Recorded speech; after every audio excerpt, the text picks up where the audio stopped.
So Parshas Korach, page 821 begins. Korach, son of Yitzhar, son of Kahas, son of Levi, separated himself with Dasan and Aviram, sons of Eliav, and On, son of Pelas, the offspring of Reuben. It says they separated themselves. The Hebrew literally is Vayikach, and he took. So the Hebrew, the literal translation is Korach, son of Yitzhar, son of Kahas, son of Levi, took with Dasan and Aviram, sons of Eliav, and On, son of Pelas, the offspring of Reuben. The reason why it says separated himself, that's how Rashi understands, because the verse doesn't say what they took. So Rashi understands he took himself from here to there. He separated himself from the rest of the Jewish people. There are many other explanations given in the commentaries on this word that Korach took, what the taking was. And there's a medrash that says, this is brought by the Klei Yakar, there's a medrash that says, one second, I'm gonna mute everyone, I'll let you unmute yourselves, give me a sec. Everybody can unmute themselves if they have a question. So this taking of Korach, there's a medrash that says that we're coming off right immediately previous to this Parsha, the end of last week's Parsha, Parsha Shlach, is the third paragraph of Shema, which discusses the mitzvah of tzitzis. Right away we move that we have this commandment to wear tzitzis on the corners of our garments, and we move straight into there, and Korach took. So the medrash says that what Korach took was tzitzis. And that was because Korach was going in to dispute Moshe's leadership and really to dispute the truth of whatever Moshe said, that he was saying that what Moshe said can't come from God. So he brought in tzitzis that was entirely made out of techelas, entirely made out of blue threads. And like we mentioned last week, there's a mitzvah, this is on page 817, so 2 pages before. It says in verse 38, and they shall place upon the tzitzis of each corner a thread of turquoise wool.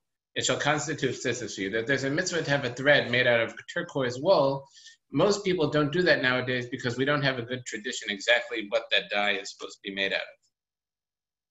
Some kind of sea creature, but more than that, we don't have a good tradition. So, we don't do it, but back then they had this turquoise dye that they used to dye one thread of the tzitzis, and Korach came in with his group of people, and they brought in tzitzis that were made entirely out of techelas, entirely dyed in this turquoise wool. So the entire garment was dyed in this turquoise wool. And they asked Moshe, if we have a garment that's made entirely out of turquoise wool, do we need one thread?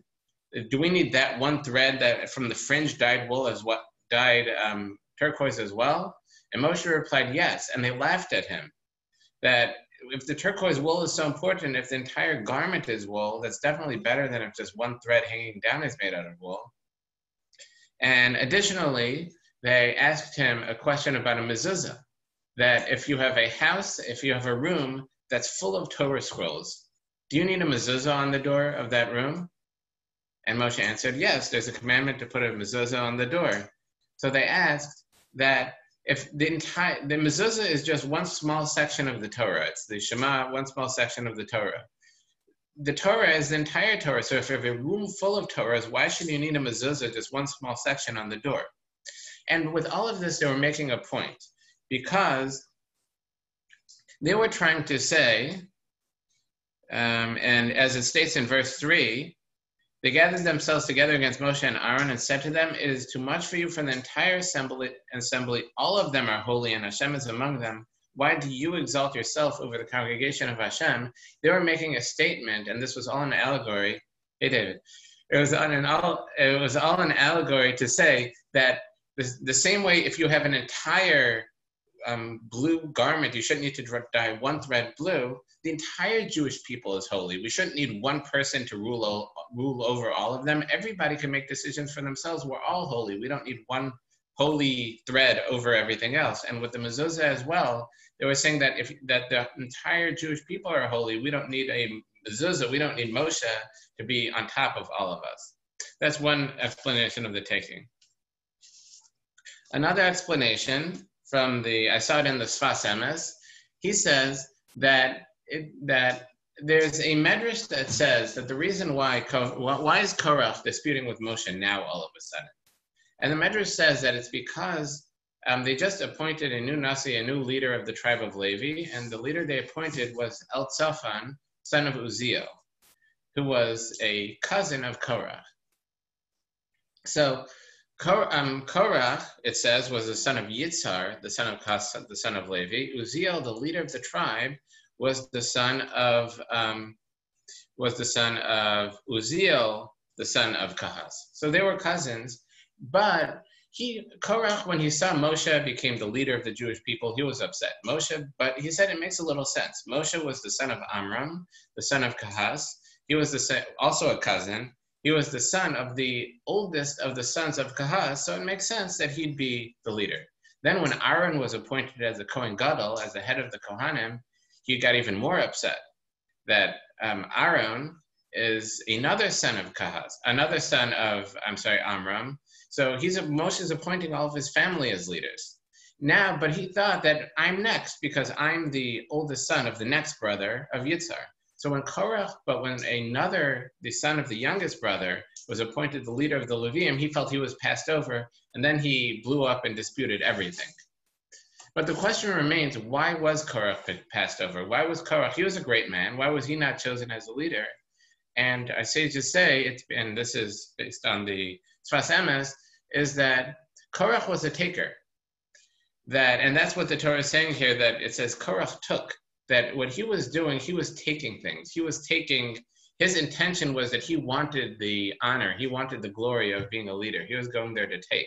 And they bring other instances of where Korach took, where others didn't. And to be a leader, a person has to be a giving person.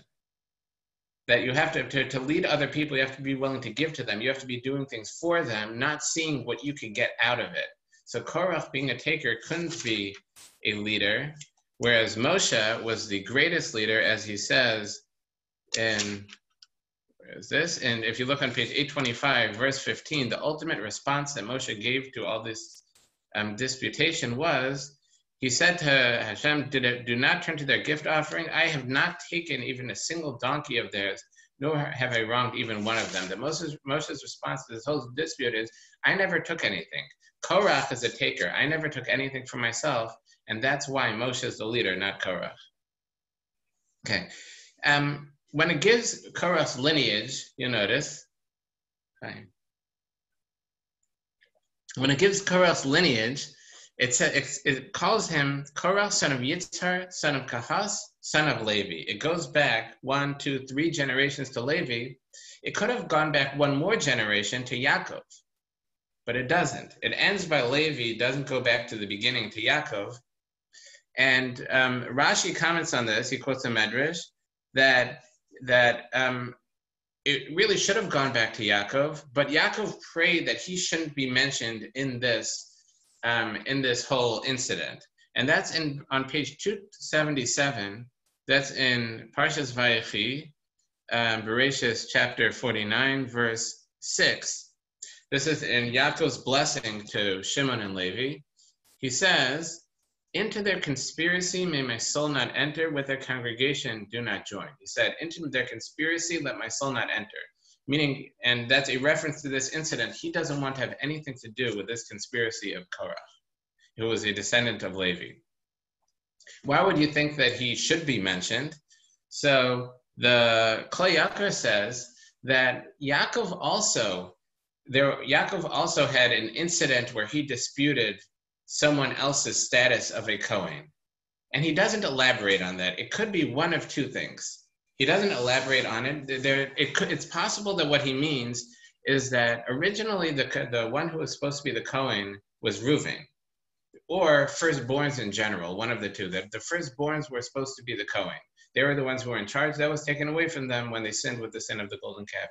But originally, Reuven, being the firstborn of Yaakov, should have been the Kohen. Because Reuven sinned, so a lot of the privileges of firstborn were actually given to Yosef, but others were taken away from him, maybe given to Levi.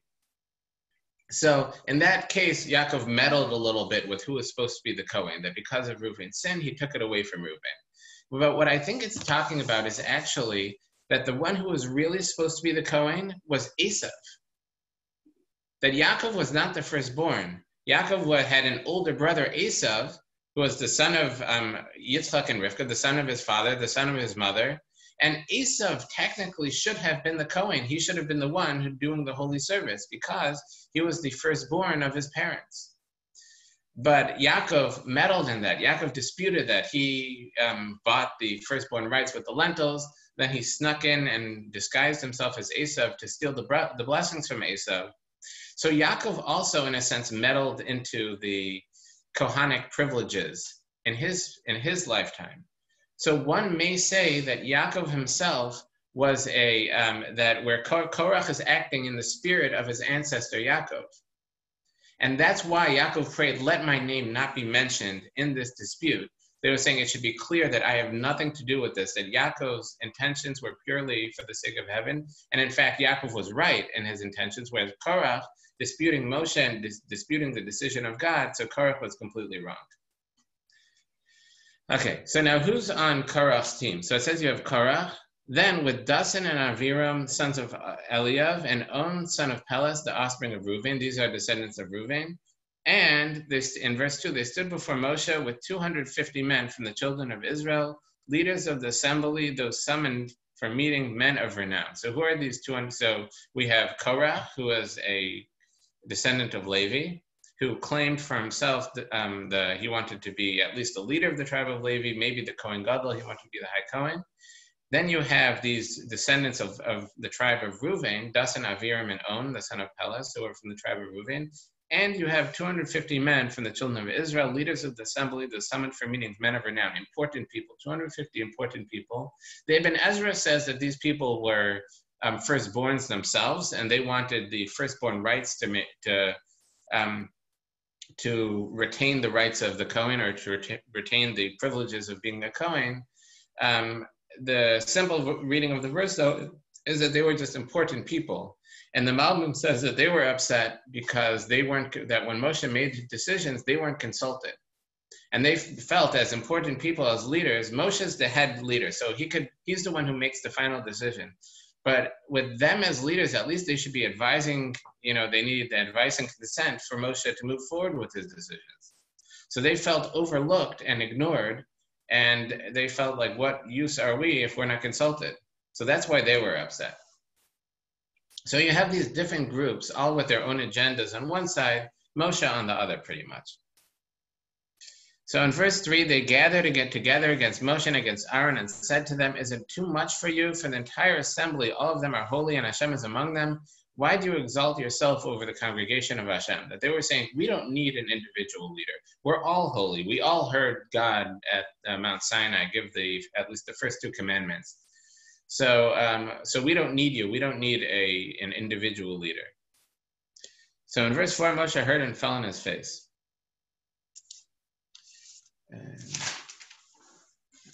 And now in verse 5, he spoke to Korach and to his entire assembly and saying, in the morning God will make known the one who is his own and the Holy One, and he will draw him close to himself, and whomever he will choose, he will draw close to him. And then he says, so how are we going to clarify that? In verse 6, on page 823, verse 6, do this, take for yourself fire pans, Korach and his entire assembly, and put fire in them and place incense upon them before Hashem tomorrow. And the man whom Hashem will choose, he is the Holy One. It is too much for you, O offspring of Levi. So he's giving a test. We'll have a contest, and we'll see. We'll have this entire group take incense on a shovel and bring it close, and Hashem will choose who's the rightful Kohen. This begins though with an interesting expression that it says, in the morning God will make known the one who is his own. Why in the morning? Why not now? So some of the commentaries say it's because he wanted to give them time to change their mind. He wanted to let them sleep on it. And it seems this worked, because if you look, it started off, it says that in verse 1 that Korach was with Dasan, Aviram, son of Eliav, and On, son of Peles, offspring of Reuven. We see in the rest of the Parsha, Dasan and Aviram are important actors. We never see On mentioned again in the Parsha. It doesn't talk about On, who was one of the ringleaders mentioned in the first verse, and he's never mentioned again. And our sages say that On went home and told his wife about everything that happened. And his wife asked him, what do you have to gain from this? Why are you getting involved? She said that Korach has his dispute with Moshe. If Moshe wins, he wins. If Korach wins, he wins. Why would you get involved in that? What do you have to gain? And he agreed. On agreed with his wife. He said, you're right. And in fact, the Rosh, Rabbeinu Asher, who's one of the great halachic, medieval halachic authorities, has a short ethics text called, what is it? I have it open here somewhere, called Orchos Chaim, the way of life. And he says there, one of his foundations to living an ethical life is, don't get involved in arguments that aren't yours. Don't get involved in other people's fights. Because in the end, they'll make up amongst each other, and you'll be the one who they're angry at. That they have their dispute, and it's based on something, and they'll make amends. They'll resolve their dispute. But you're the odd one out in the fight, where there's no real. If you're not involved, there's nothing to make amends with. There's no resolution. So the anger will be between them and you have nothing to gain with that. And that's what she told him. And so he said, but he told her that right now I'm involved. I made myself a ringleader. What could I do to get back out of it? And she told him, don't worry, I'll take care of it. And she stood by the door and uncovered her hair. She left her hair uncovered, which the Jewish women would have their hair covered. And when they came knocking at the door to get him in the morning, she opened the door, and then they just jumped back and wouldn't go in because she wasn't dressed in the way that they would look at her. And that's how she just kept them away. Okay, so it seems that this worked, that they let them spend the night. The Netziv, though, says that this is hinting at a deeper idea. And he says, in the morning means later, meaning later in history. In the morning, God will make known the one who is his own and the Holy One, and he will draw him close to himself. Whoever he will choose, he will draw close to himself. And the Netziv understands that this is an answer to another question that people could have. That Moshe, we knew why that Moshe was the leader. Moshe was designated by Hashem. He brought us out of Egypt, and he brought us to Mount Sinai. He brought down the Torah to us. It was very clear that he was the one designated by Hashem to lead us. Later in history, we won't have that. We'll have prophets, and the prophets may anoint kings, and so we'll know who the kings are, who the prophets are. But after that, how will we know who the leaders are? How will we know who to follow? And if there's a dispute like this, how will we know which side to take? And how will we know which rabbi is right in any kind of any time that there's a dispute and how to act? So he says, in the morning, later in history, God will make known the one whom is his own, and the Holy One, and he will draw him close to himself. And whomever he will choose, he will draw close to himself. That it'll be very clear who's the one who's closer to God. That it'll be recognizable that this person is someone who's close to Hashem, and that's the one you should follow. And I remember about 10 years ago, he passed away relatively recently, but Rav Yosef Shalom Elyashiv was considered the prime halachic authority of the time of our time. That if there was any question in halacha, in Jewish law that was extremely difficult, very often it went to him, and he was the final authority. That if people didn't know or people had a dispute, so his word was the one everyone accepted. And I used to go to I was in yeshiva in the Mir in Yerushalayim in Jerusalem, and his shul where he lived was only a few blocks away from my yeshiva. So I used to daven by his shul Friday night. And it was this little tiny it was almost a trailer. His shul was almost a trailer. He had a very simple house in Meir Sharm. His shul was very, very basic and a small crowd. There were probably less people there, or about the same amount of people there than we have in Bibi Jacob on Friday night. probably about 30 to 40 people there. And, afterwards, he was very, very, very elderly at the time. He was probably close to 100. So, afterwards, everyone went around, said good Shabbos. There was not a big crowd there. He was a very simple person, but he was recognized by the Jewish people as the primary halachic authority. It was just, we don't have a hierarchy. We don't have a way of appointing a pope or anything like that. But everybody knew that, it was just clear to everybody that he was the one.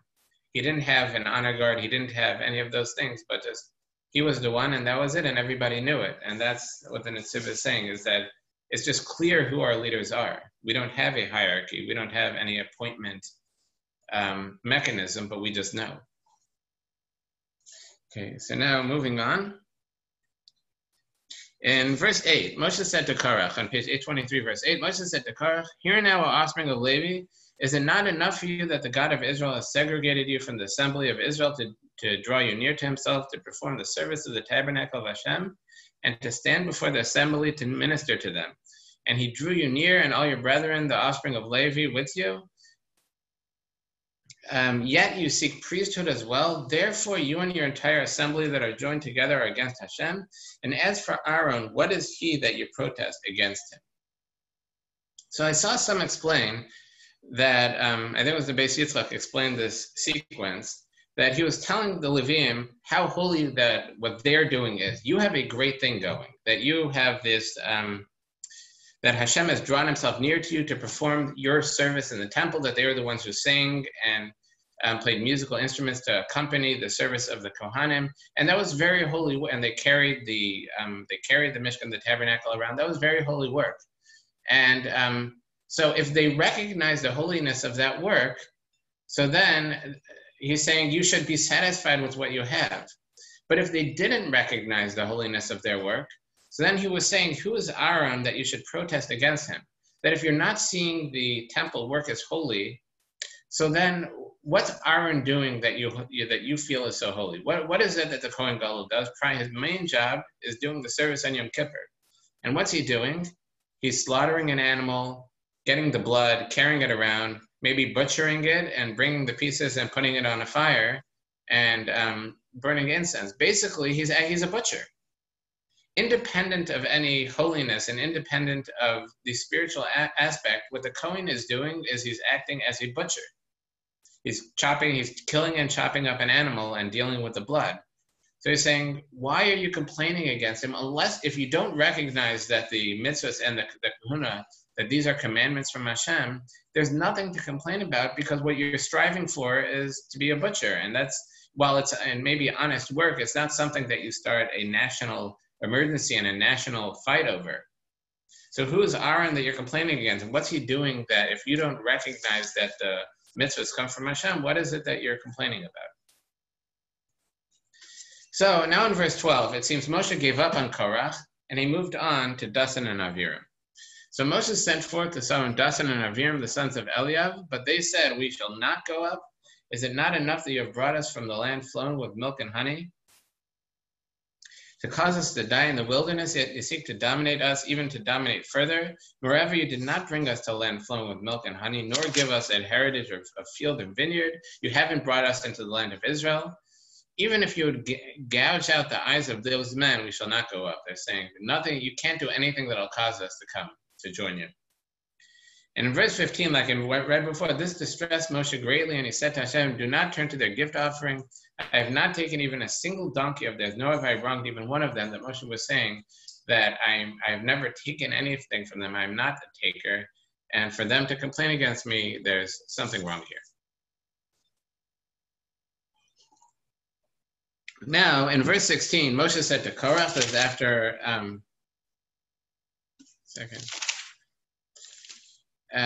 you and your entire assembly be before Hashem, and gave them the commandment again to take the, be prepared the next morning to take the incense offerings. And that's what they did.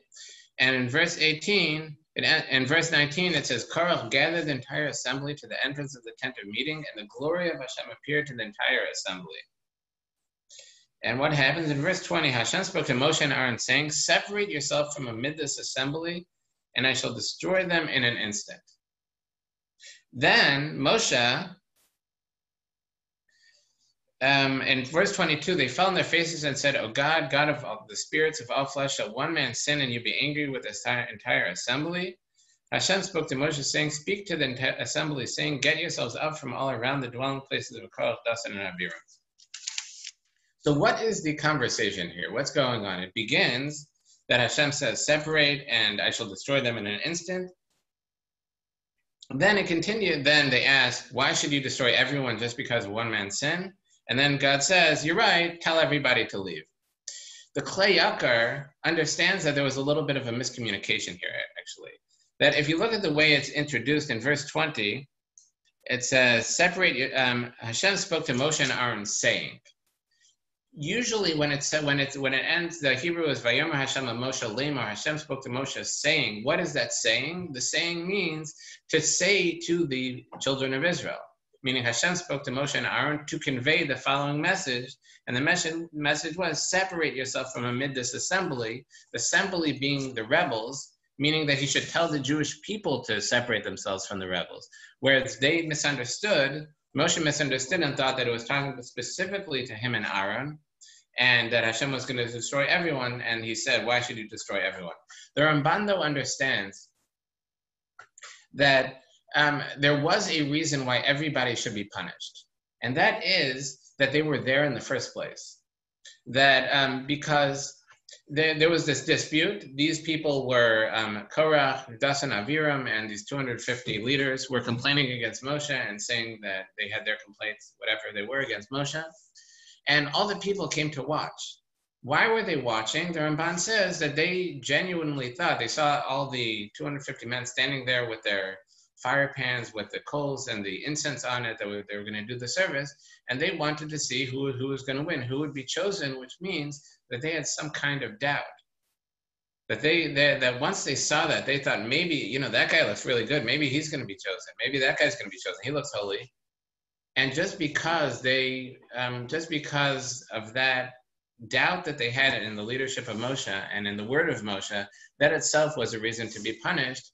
And Moshe's prayer back was, and the Ramban says this is a traditional way, this is a way that Hashem allows us to save a group that may be in trouble, is to ask Hashem to punish the instigators instead. And the punishment of the instigators should be an atonement for the rest of the people. And that's what he said, that these people were really the Dathan, Aviram, and Korach were the instigators of the whole thing, and they should be punished, and let that be an atonement for the rest of the people.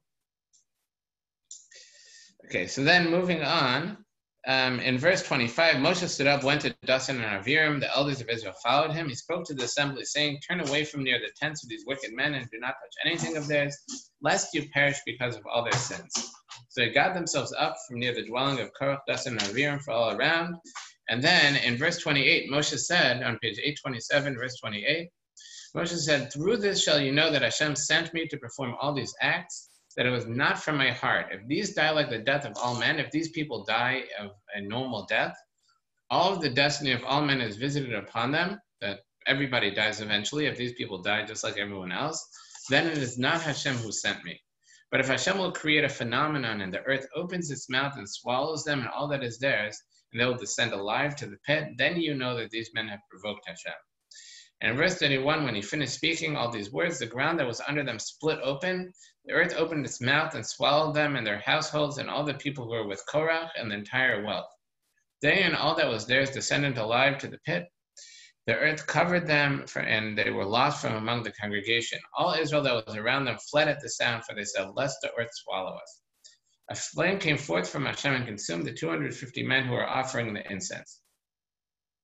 So here it says that and Moshe was near the tents of Dathan and Aviram. So it says the ground swallowed Dathan and Aviram, their families, their household, it says, and Korach and his household, and I should say Korach's household.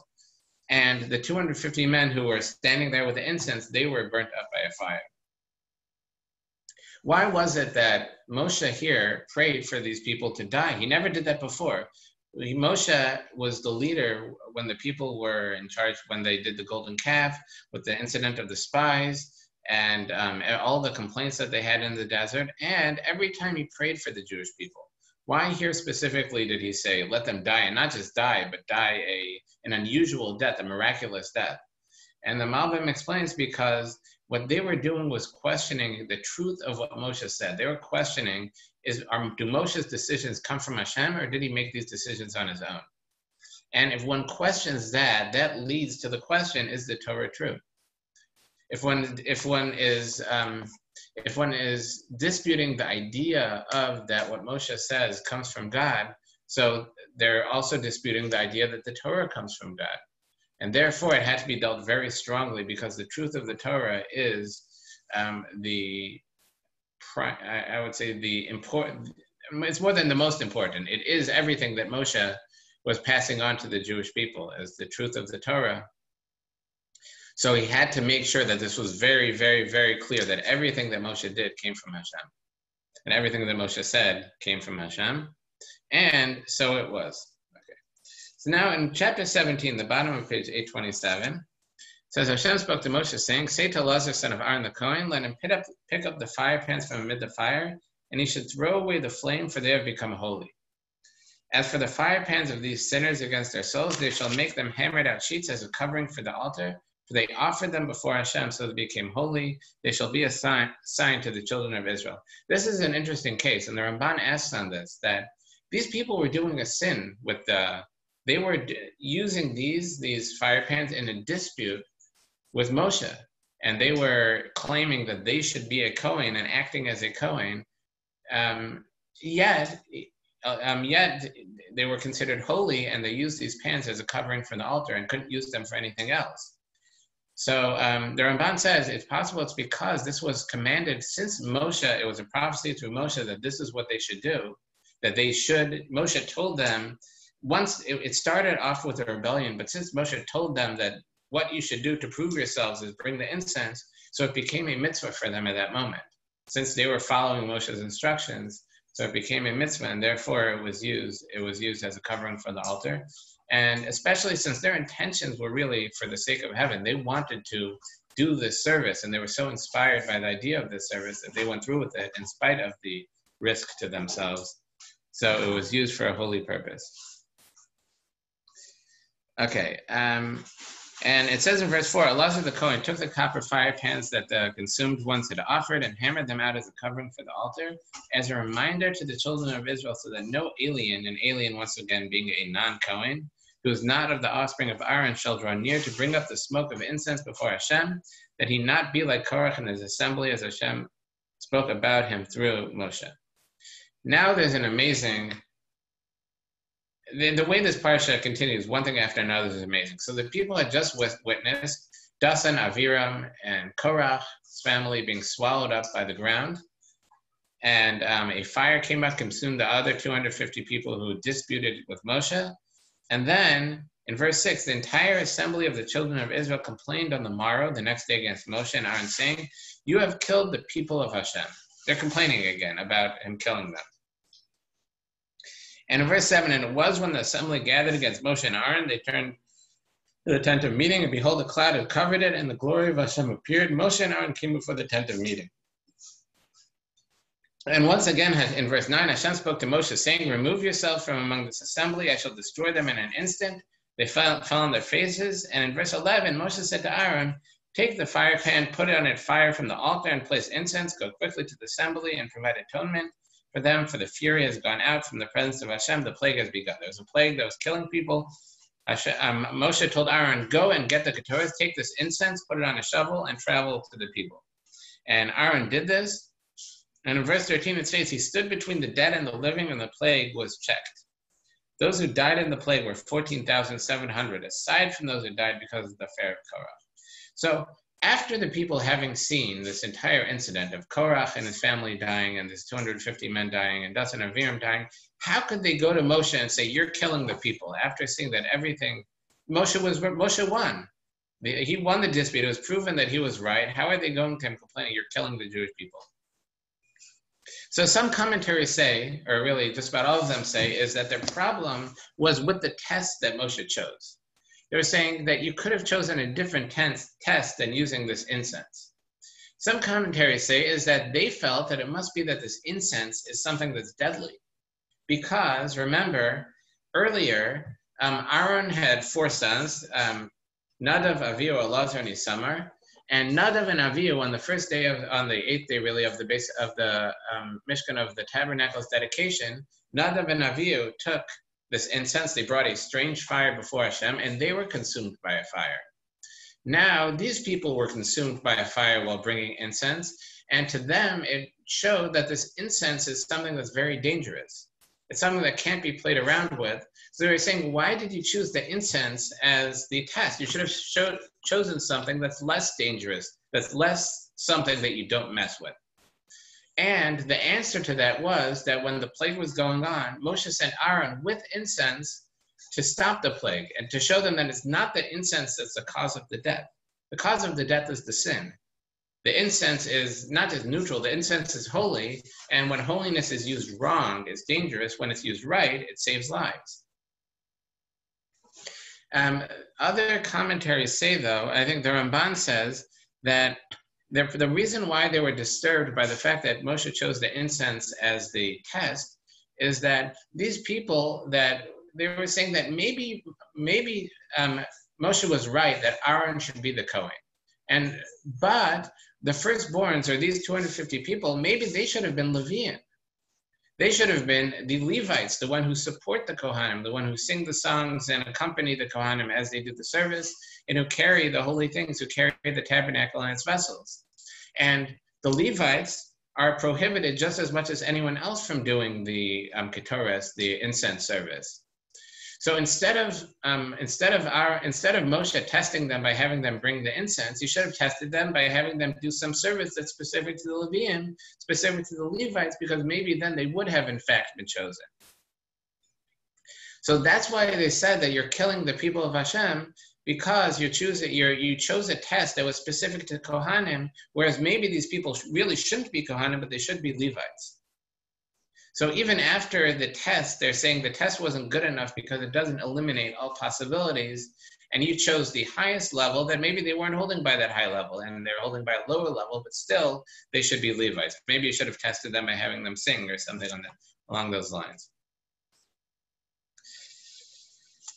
Okay, so now at the bottom of 829, Hashem spoke to Moshe, saying, "Speak to the children of Israel and take from them," on page 831, 1 staff for each father's house from all the leaders according to their father's houses, 12 staffs, each man's name shall you inscribe on its staff, and the name of Aaron shall you inscribe on the staff of Levi. For there shall be 1 staff for the head of all of their father's house, that every tribe had 1 staff inscribed with the name of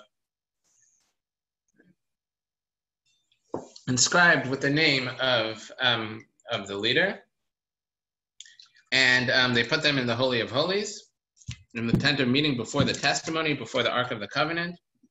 In verse 20, it shall be the man that I choose, his staff will blossom. Thus I shall cause to subside from upon me the complaints of the children of Israel, which they complain against you.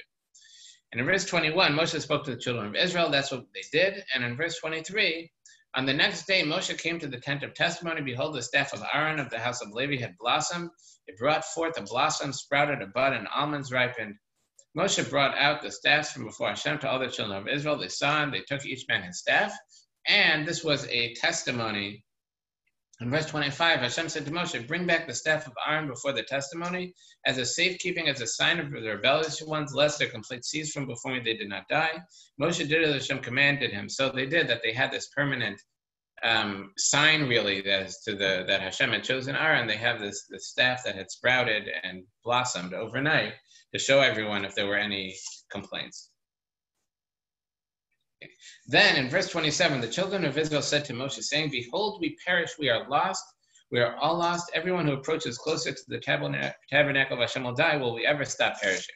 So now they're kind of along the right lines, that rather than complaining about what Moshe did, they're commenting on the danger. And they're saying, we recognize now that these holy things are dangerous. How can we save ourselves from accidentally or maybe even falling to the point that we treat it disrespectfully? And then on page 833, it states, Hashem said to Aaron, "You, your sons, your father's households with you shall bear the iniquity of the sanctuary. You and your sons, you shall bear the iniquity of your priesthood. Also your brethren, the tribe of Levi, the tribe of your father, shall you draw near with you, and they shall be joined to you and minister to you. You and your sons with you shall be before the tent of testimony. And what is this job that they have? They shall safeguard your charge and the charge of the entire tent. But to the holy vessels and to the altar they shall not approach, that they not die, they as well as you. So basically the point here is that the Kohanim are put in charge, as it states, to bear the iniquity of your priesthood. That means that they became responsible for protecting the people from acting with disrespect in the Mishkan, in the tabernacle. So the Kohanim were and the Leviim were posted as guards around the tabernacle to make sure nobody approach close who shouldn't be, and maybe the Leviim were on the outside, and the Kohanim additionally were put in charge to make sure the Leviim didn't act appropriately and do the job of the Kohanim, because in every place someone overstepping their bounds, overstepping where they should be and what they should be doing when it comes to these extremely holy things. So that's playing with fire, and the Kohanim were put in charge and were responsible for ensuring that nobody acts inappropriately. Okay, now in verse 8, on page 833, we're kind of changing gears. We're pretty much done with the section of Korach, and now we discuss the gifts that are given to the Kohanim and to the Leviim, somewhat in exchange for their job that they're doing there. So in verse 8, it says, Hashem spoke to Aaron, and behold, I have given you the safeguard of my heave offerings, of all the sanctities of the children of Israel. That's an interesting translation. The heave offering. That's very interesting, actually. Truma, it means to raise up. They're translating as heaving. It means to raise up. It means that something was separated from the rest of the crops. And it gives a general rule. It moves on to the details, so I'll get to the details.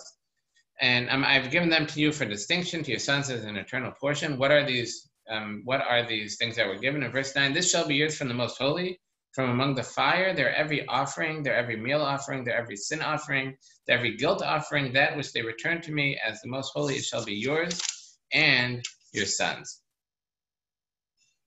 So what is this?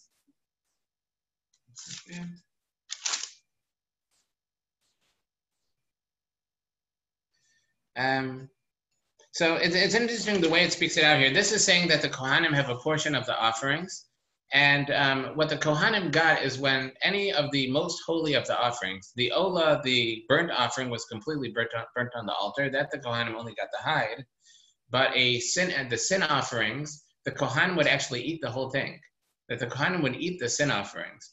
And the peace offering, which was Hebrew's korban shlamim, a peace offering, that's an offering that was partially eaten by the Kohen, partially burned on the altar, and partially eaten by the owners.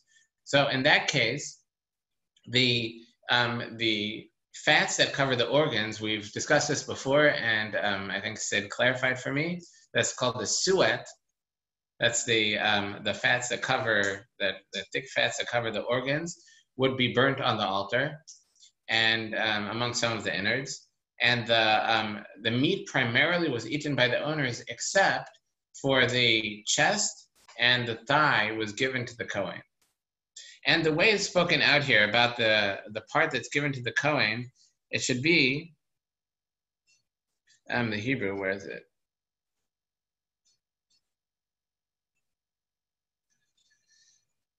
That it says, this shall be yours from the most holy, from the fire. That it's saying that the part that the Kohanim get is from the fire. And I actually just spoke this out. I just spoke this out yesterday.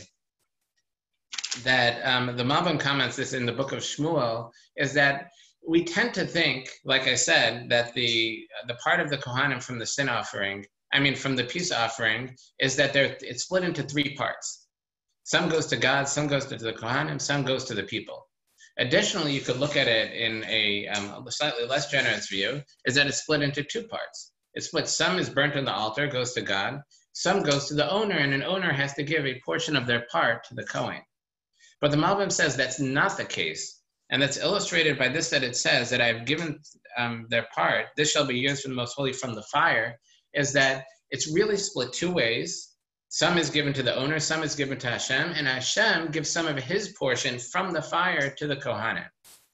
meaning that the Kohanim get their portion of meat, not necessarily in their function of doing us a favor, that they're bringing our offerings, that we give them a portion of our offering. It's really that they're getting their portion because they're representing Hashem and accepting our offerings, that we're bringing an offering to God, and the Kohanim are standing there in a way as an agent of Hashem to receive the offering and to complete the offering, and therefore they get the portion given to them by Hashem. They get their portion from the fire, the part that really should be burnt, but instead Hashem gives part of his portion to the Kohen. So the Kohen is not getting a portion of our meat. Hashem, the Kohen is getting a portion of Hashem's meat. Okay. And on page 835, verse 10, it is, in the most holy shall you eat it. Every male shall eat it. It shall be holy for you. And once again, and this shall be yours, what is set aside from their gift, from all the wavings of the children of Israel, have I presented them to you, and your sons and your daughters with you as an eternal portion. Every pure person in your household may eat it. This is the part of the shlamim of the peace offering. That is, those peace offerings, parts are waved around. And it continues in verse 12, all the best of your oil, all the best of your wine and grain, their first which they give to Hashem, to you I have given them. That's referring to truma, that of all the crops, there's a mitzvah to give 1/50th or 1/60th to a Kohen. And that's given to the Kohen once again. And then in verse 13, the first fruits of everything that is their land, which they bring to Hashem, shall be yours. Every pure person in your household may eat it. Every segregated property in Israel shall be yours. So the first fruits is the mitzvah of Bikurim, that every year that the first fruits that grow in the field has to be brought to the temple, and they do a ceremony with it in front of the altar, and then it's given to the Kohanim to eat. And also every segregated property means that if one declares that this property is cherem for the Kohanim, that it's segregated, so it goes to the Kohanim. It's a special kind of dedication that would go to the Kohanim.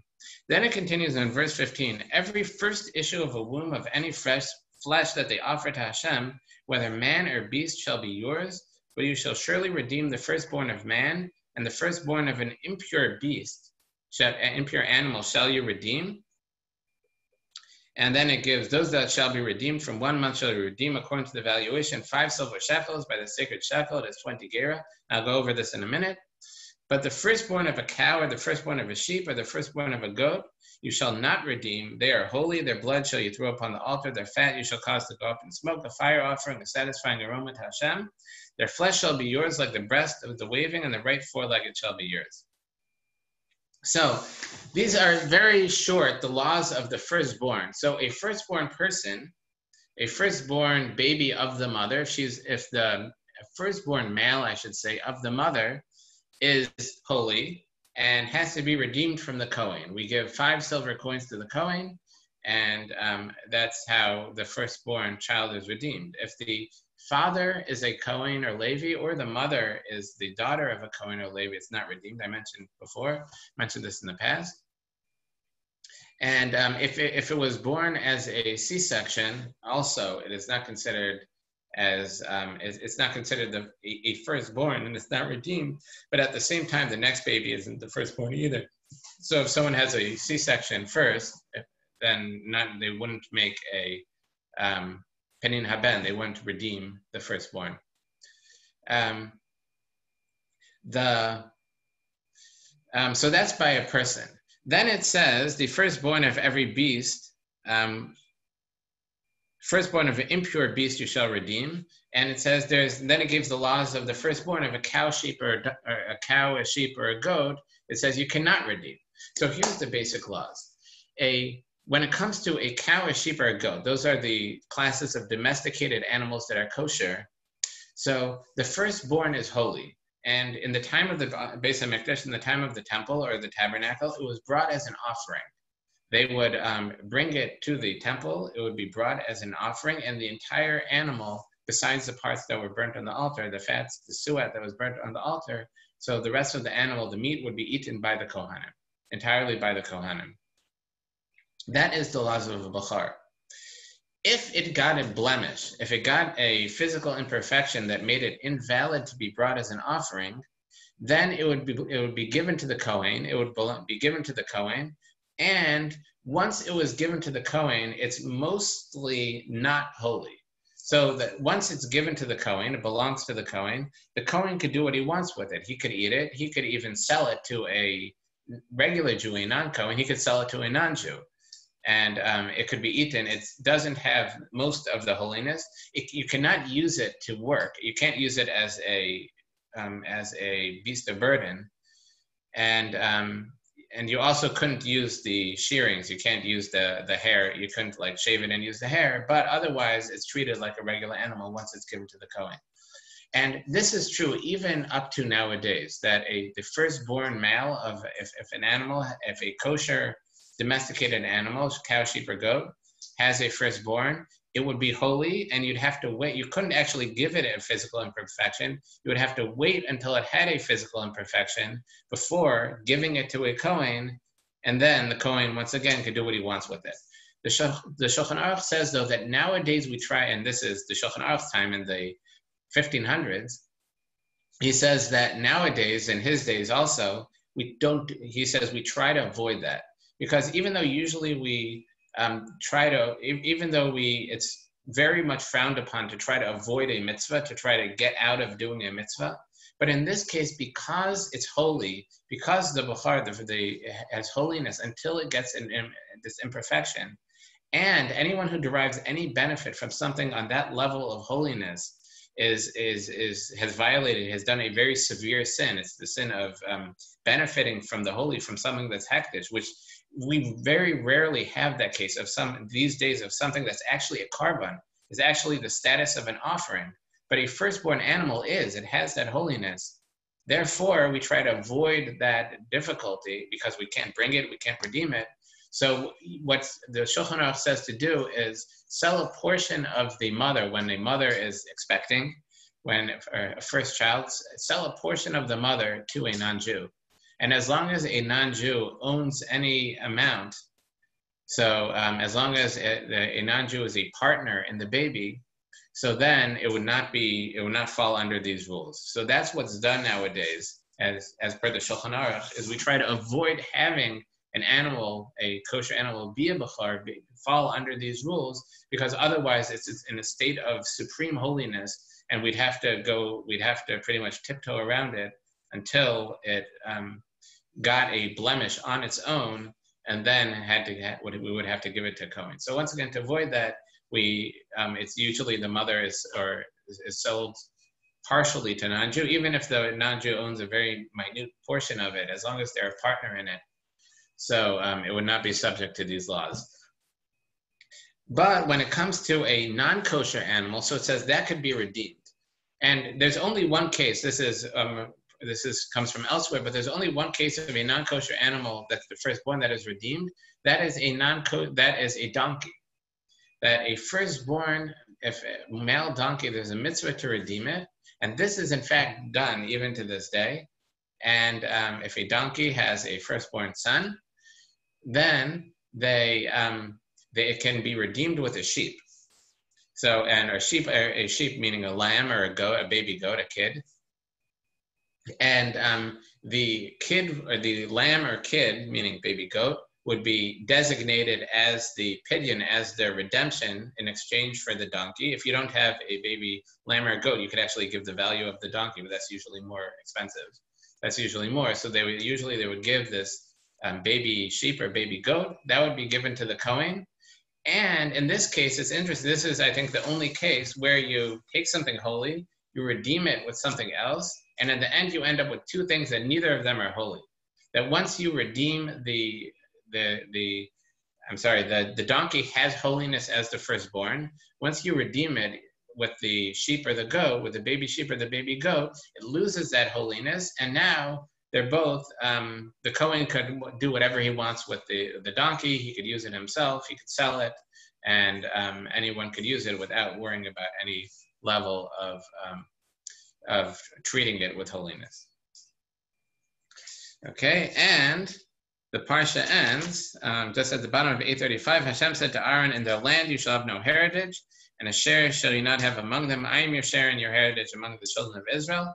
That Aaron is not given, that the Kohanim are not given their own portion in the land of Israel, because their portion is to do the holy work. And then in verse 21, to the sons of Levi, behold, I have given every tithe in the Israel as a heritage in exchange for the service that they perform in the tent of meeting. So the Levites are given a tithe. This is the first tithe. 1/10 of the produce is given to the Levi. Every person has a mitzvah to give 1/10 of the produce to the Levi. This 1/10 does not have intrinsic holiness, but it has to be given to a Levi, so that the children of Israel shall not again approach the tent of meeting to bear a sin to die. This is in exchange for the Leviim protecting us from treating the tabernacle, the holy, with disrespect. And where am I? And in verse 25, on page 837, Hashem spoke to Moshe, saying, to the Levites shall you speak, and you shall say to them, when you accept from the children of Israel the tithe that I've given you, that 1/10 of the produce that's given to the Levi, from them as your heritage, you shall raise it up from it a gift to Hashem, a tithe from the tithe, and your gift shall be reckoned for you from the grain, for the threshing floor, etc. So shall you too raise up the gift of Hashem from all your tithes that you accept from the children of Israel. You should give it a gift as from Hashem to Aaron the Kohen. So now there's a mitzvah. We have to give a portion of the grain, 1/60th or so, to a Kohen. We have to give 1/10 of the produce to the Levi. The Levi has to give 1/10 of that 1/10 that they received to the Kohen as well. So they have to give a portion of their portion to the Kohen. And just to be clear, these tithes that I'm mentioning, that I'm talking about, are only a mitzvah in the land of Israel. From the produce of the land of Israel, they're commanded to take these tithes. And it's true in America as well. If we happen to get the produce from Israel, we'd have to deal with it. And so if anyone has produce from Israel, they should talk to the rabbi, because it very well could be subject to these tithes, and one would need to know exactly how to go about it. But the laws of Bechar, the laws of the firstborn animals I mentioned before, we're subject to those rules, whether in the land of Israel or whether outside Israel. So we're subject to them here as well. And to the Parsha ends up from the bottom of 837, verse 30, you shall say to them, when you have raised up from the best from it, it shall be considered for the Levites, like the produce of the threshing floor and the produce of the vat. That's the wine. You shall eat it everywhere, you and your household, for it is a wage for you in exchange for your service in the tent of meeting. This is telling the Levites, once again, that they can eat it everywhere. It's not specifically holy. You shall not bear a sin because of it when you raise it from the best from it, and the sanctities of the children of Israel shall not desecrate, so you shall not die. Where they get this kind of in exchange for protecting us from desecrating the Beis HaMikdash and the Mishkan, from desecrating the temple and the tabernacle. Okay, Shkayach, have a good Shabbos.